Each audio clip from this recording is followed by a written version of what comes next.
Good morning to all of you. I hope आप सभी अच्छे होंगे और धीरे धीरे एक एक स्टेप करके आप अंग्रेजी सीख रहे होंगे। और मैं 100% उम्मीद करता हूं, यानी एक्सपेक्ट करता हूं कि आप जो भी वीडियोज देख रहे होंगे, अगर आप रियल में लर्नर्स होंगे यानी इंग्लिश सीखने वाले होंगे, तो जो भी वीडियोज देख रहे होंगे उसमें 80% वीडियोज क्लिप आपका अंग्रेजी का होगा। चाहे वो लेक्चर देखें, चाहे वो मोटिवेशन का वीडियो देखें, चाहे वो इंग्लिश ग्रामर का वीडियो देखें, चाहे वो स्पीकिंग का वीडियो देखें, चाहे वो आप इंग्लिश न्यूज देखें। अगर आप सच में अंग्रेजी लर्नर्स हैं यानी इंग्लिश लर्नर्स हैं, तो उसमें आप दिन भर में जितने भी वीडियोज क्लिप देख रहे होंगे मोबाइल के माध्यम से, उसमें 80% वीडियोज क्लिप इंग्लिश वाली ही होनी चाहिए। तभी आप एक अच्छा इंग्लिश स्पीकर बन सकते हैं, इंग्लिश के राइटर बन सकते हैं, इंग्लिश के ज्ञाता बन सकते हैं। देखिए यहाँ पर मैं कुछ ट्रांसलेशन लेकर आया हूँ, ठीक है ना। ये भी आपके अंग्रेजी का एक अहम स्टेप हो सकता है, ठीक है ना। इंग्लिश का ट्रांसलेशन लेकर आया हूँ। अगर आपके सामने इस प्रकार के सेंटेंस यानी इस प्रकार के स्टेटमेंट्स आते हैं, तो इसको कैसे अंग्रेजी में ट्रांसलेट करते हैं यानी कैसे अंग्रेजी में अनुवाद करते हैं, इस स्ट्रक्चर के माध्यम से आप सीख सकते हैं। इस स्ट्रक्चर के माध्यम से सीख सकते हैं। देखिए जो भी स्ट्रक्चर होता है अंग्रेजी का, या तो वो टेंस से होगा, या तो वॉइस से होगा, या तो आपका नारेशन से होगा, या अंग्रेजी के कोई ना कोई महत्वपूर्ण लेसन से ही होगा। एक ही बार डायरेक्ट स्ट्रक्चर नहीं बनता है, ठीक है ना। तो अभी आपको यहाँ समझना होगा कि इस सेंटेंस को यानी इस हिंदी वाक्यों को कैसे अंग्रेजी में अनुवाद करते हैं, कैसे अंग्रेजी में अनुवाद करते हैं। उससे पहले मैं आपसे एक रिक्वेस्ट करना चाहूंगा, गुजारिश करना चाहूंगा। मैं शुरू में भी बोला हूं, अभी भी मैं बता रहा हूं। देखिए भाई, आप मतलब अंग्रेजी सीख ही रहे हैं ना, सीख ही रहे हैं ना, तो उसमें समय देने स्टार्ट कीजिए, कुछ उसके लिए समय दीजिए। दुनिया का कोई ऐसा वर्क नहीं है जिसमें आप समय नहीं देंगे और वो आपको हासिल हो जाएगा, ऐसा नहीं है। आपको कुछ न कुछ समय देना ही होगा, कुछ न कुछ समय देना ही होगा, ठीक है ना। अब ये नहीं कि आप समय किसी और चीज पर दे रहे हैं और एक्सपेक्ट किसी और चीज का कर रहे हैं, तो कभी पूरा होने वाला नहीं है। जहां समय देंगे वहीं एक्सपेक्ट करेंगे, तो निश्चित रूप से वो आपको प्राप्त होगा ही होगा, ना होने वाला सवाल नहीं है, ना होने वाला सवाल नहीं। अभी आप फिलहाल ये ट्रांसलेशन देखिए, लिखा है कि मुझे पढ़ना पड़ता है, मुझे पढ़ना पड़ता है, मुझे जाना पड़ता है, मुझे खाना पड़ता है, मुझे बैठना पड़ता है, मुझे देखना पड़ता है, मुझे दुकान चलाना पड़ता है, मुझे हंसना पड़ता है, मुझे रोना पड़ता है। अगर इस प्रकार के स्टेटमेंट्स हो यानी सेंटेंसेज हो, तो उसको अंग्रेजी में कैसे अनुवाद करें। तो देखिए सब्जेक्ट का प्रयोग करेंगे, पहले क्या करेंगे, सब्जेक्ट का प्रयोग करेंगे, और सब्जेक्ट के अनुसार हैज या हैव का प्रयोग करेंगे। सब्जेक्ट के अनुसार हैज या हैव का प्रयोग करेंगे। उसके बाद इन्फिनिटिव का प्रयोग करेंगे। इन्फिनिटिव क्या होता है, 2 + V1 को इन्फिनिटिव बोलते हैं। To read, to go, to come, to sit, to dance, ये सब इन्फिनिटिव वर्ब्स होते हैं। उसके बाद अदर वर्ड्स का प्रयोग करेंगे। अदर वर्ड्स में क्या आते हैं, इन the morning, in the evening, at night, ये सब क्या है, अदर वर्ड्स हैं। विथ ब्रदर, विथ सिस्टर, ये अदर वर्ड्स हैं। तो मुझे पढ़ना पड़ता है, तो आई क्या होगा, सब्जेक्ट क्या होगा, आई, और आई के साथ हैज का प्रयोग होगा कि हैव का, तो हैव का प्रयोग होगा। किसका होगा, हैव का।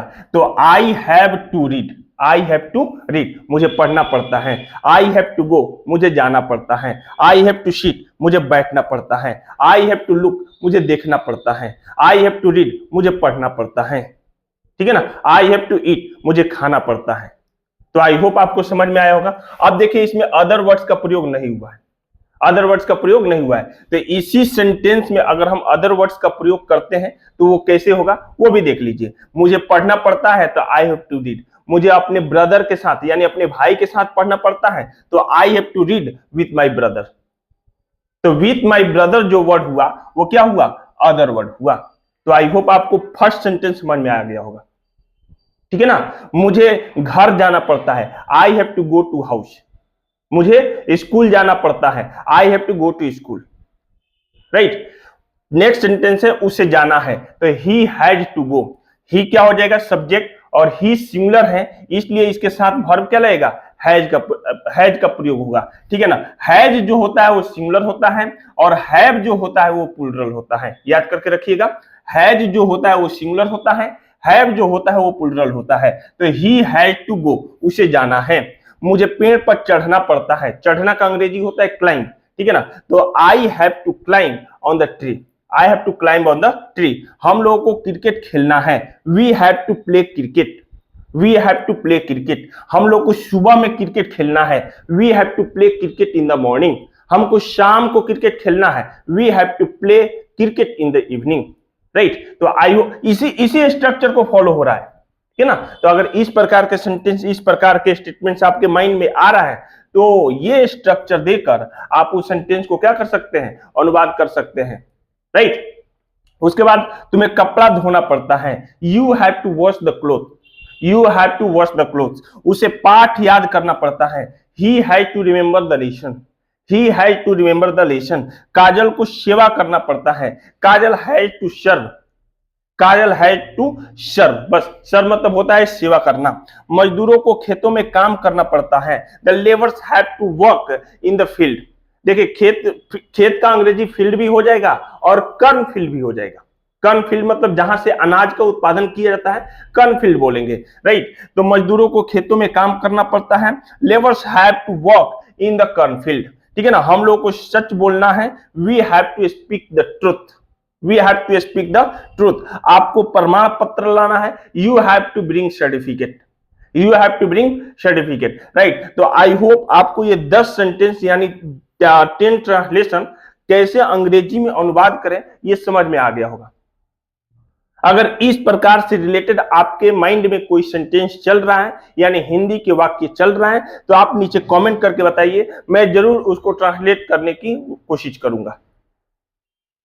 कोशिश क्या करना है, ये स्ट्रक्चर को फॉलो कर लीजिए, इस स्ट्रक्चर पर सजा लीजिए, ऑटोमेटिक वो सेंटेंस बन जाएगा, ना बनने वाला सवाल नहीं है, राइट। तो आई होप ये ट्रांसलेशन पेज नंबर 2, ऐसे बहुत सारा मैं ट्रांसलेशन दूंगा, ये ट्रांसलेशन पेज नंबर 2 आपको इजीली रूप से, आसानी रूप से समझ में आया होगा। कहां नहीं समझ में आया, कौन सेंटेंस नहीं समझ में आया, नीचे आप मुझे कमेंट करके बता सकते हैं। और हां, अभी तक मेरे चैनल को सब्सक्राइब नहीं किया तो प्लीज सब्सक्राइब करके बेल आइकन को प्रेस कर सकते हैं, ताकि हर एक छोटे बड़े वीडियो का नोटिफिकेशन आपके मोबाइल पर आसानी से आता रहे और आप घर बैठे बैठे अंग्रेजी सीखते रहें। अगर आप घर बैठकर नहीं अंग्रेजी सीखना चाहते हैं तो आप सीधे चले आइए सिवान महादेवा रोड में, ठीक है। वहां जयराम कॉम्प्लेक्स है, जयराम मार्केट है, वहां मेरा इंस्टीट्यूट चलता है सुबह मॉर्निंग में। अगर आप हैंड होल्डिंग सपोर्ट लेकर अंग्रेजी सीखना चाहते हैं, आप आई टू आई कनेक्ट होकर अंग्रेजी सीखना चाहते हैं,